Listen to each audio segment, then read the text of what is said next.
a voice. Beautiful song, beautifully sung. God, yes. Elegant to the last. And Noddy's here, as you can see, along with two huge Slade fans who've been bowing down before him all day. DJ Jeff Lloyd and rock expert Sean Rowley. Thing is, I'm not saying that one forgets how big Slade were, but you have to remind yourself sometimes at the stats. I mean, I didn't remember that Slade had more singles going in straight at #1, just bang into #1, since the Beatles. Yeah. I mean, they were the first band to do that since the Beatles. Absolutely. Yeah. I mean, today it's a commonplace thing for bands to go straight into #1 these days. The sales are smaller sales and everything. But in those days, it was a real feat. How did you do it? How did you get to be so big? I think we built up this massive following over a load of years. What, from touring? Yeah, touring. But we didn't have our first hit record. We formed in 1966. We didn't have our first hit record till 71. So we were 5 years on the road. You put in your apprenticeship. Grafting, working, building up this massive following before we had a hit record. And you were fantastic. I mean, you were totally recognisable by the clothes you wore. I mean, they were completely individually yours, weren't they? Well, I think that was part of our appeal. The first time we went on television, the first time we got a TV spot with our first hit, we went on the Colourful, and people were just so shocked. Yeah. And we didn't care what people were saying about us, as long as they were talking about us in the pub the next day, love us or hate us. And it just made us bigger and bigger. And once we had the first couple of hits, it's like a snowball rolling down a hill. You couldn't stop it. It just got massive. Out of control, really. Yeah. But we were living in a cocoon, myself and Dave Hill especially, because we couldn't go out to the cinema or supermarkets or anywhere like that. Yeah. So we were just living with our roadies and that on tour most of the year and in TV studios and recording studios the rest of the time. Had you always sung that way? Had you always sung with this incredible melodic shout? I mean, there was nothing... I don't think there's anybody... That's a good description. Well, it was a melodic shout. It was. Well, yes, I'd always had a loud voice. And I was singing in working men's clubs from the age of 7. With dodgy microphones. In the early 50s, yeah, it was a bit of that. In those days, you know, in working men's clubs, you know, like today, it's karaoke. Well, in those days, you had what was called free and easy, so a pianist would be there, and anybody could get up at the audience. Free and easy? It was called free and easy, do you remember? Yeah. Well, my dad used to sing in the working men's club, so I used to go along with him, and I'd get up on free and easy night. Yeah. And I remember my first appearance was 1953, and the #1 record at the time was Frankie Lane, I Believe.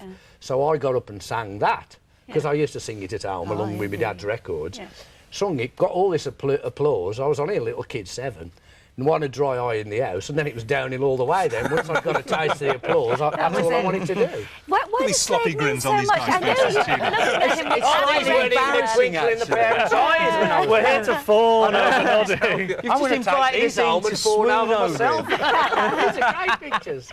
You must have been a school kid? I was a school kid, and I do think that if you're certainly if you're affected by the music bug and it comes to you early in life, I do believe that it's a generational thing. Every band is adopted by a generation. Absolutely right. There's in the 60s, people would have picked up on the Beatles and the Stones and other such great bands. But for me, as a kid growing up in the early 70s, it was these guys. These were the boys that you followed, and that really.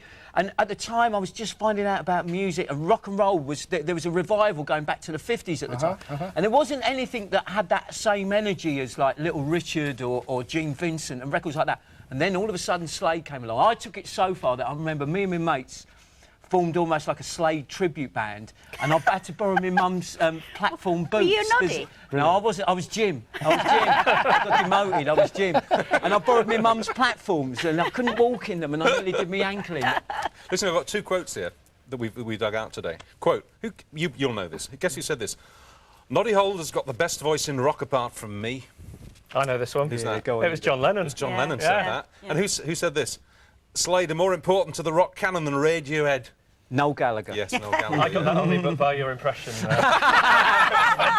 As good as Ali G. Yeah. Let's see the film, because that's why you're here.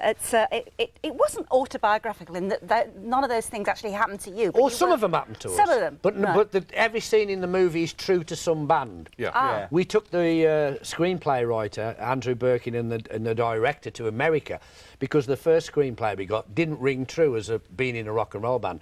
So we said, we'll take you on tour in the States and show you what it's really like. You're right. and they were supposed to come on tour with us for 5 weeks. How long did they last? They lasted 10 days and came home with near nervous breakdowns. Yeah.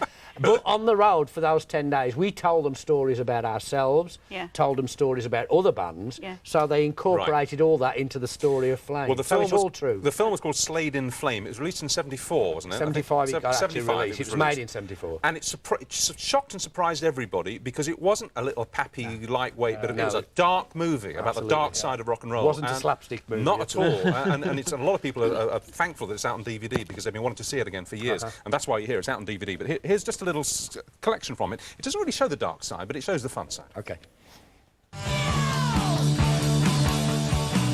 Never skip. Smash. Smash. Never skip. That's what we call in the trade a tea break. So when you want me to come out? Same as always, after 4 verses, right? What you doing in there? I'm trying to get out! Yeah? Somebody wants to make us rich and famous. The management have requested me to sniff out the owner of these. Still warm. She can't be far away.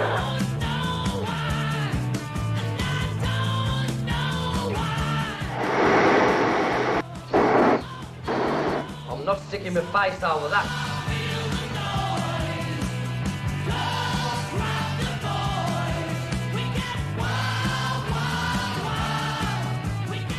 And there are some very sombre scenes, you know. Tom Conti plays the Svengali manager figure. Well, funnily enough, Tom Conti, it was his first movie. Never. Yeah, it was the first movie he made, And the character he plays in there, I mean, it's as valid today as it was then, because in the movie, we asked Tom Conti, he says, I hate music, I don't know anything about music. To me, it's like selling a tin of baked beans. You know, that was his... That was the way he was. That was the sort of manager he was. And I saw an interview with Simon Cowell last week saying, I can't stand music. You were right. I know nothing about music, but I can sell it. So it's as valid then. The pop business hasn't changed that much in 30-odd years, really. Yeah. Well, look, we couldn't leave it without playing the anthem. I mean, we just had to. You know what I mean? You mean the pension? The pension. The anthem. I'm a pension plan. Pensionable anthem. The fantastic Merry Christmas, everyone. This is obviously from Top of the Pops, but was this the original version, as it were? Was this the original Top? Well, you tell it. Have a look at it. I'll have a look. If this was the debut. It is Merry Christmas, everybody's having fun. Look to the future now, it's only just begun. That is from 1973. And I've never seen that clip of us doing it. Never.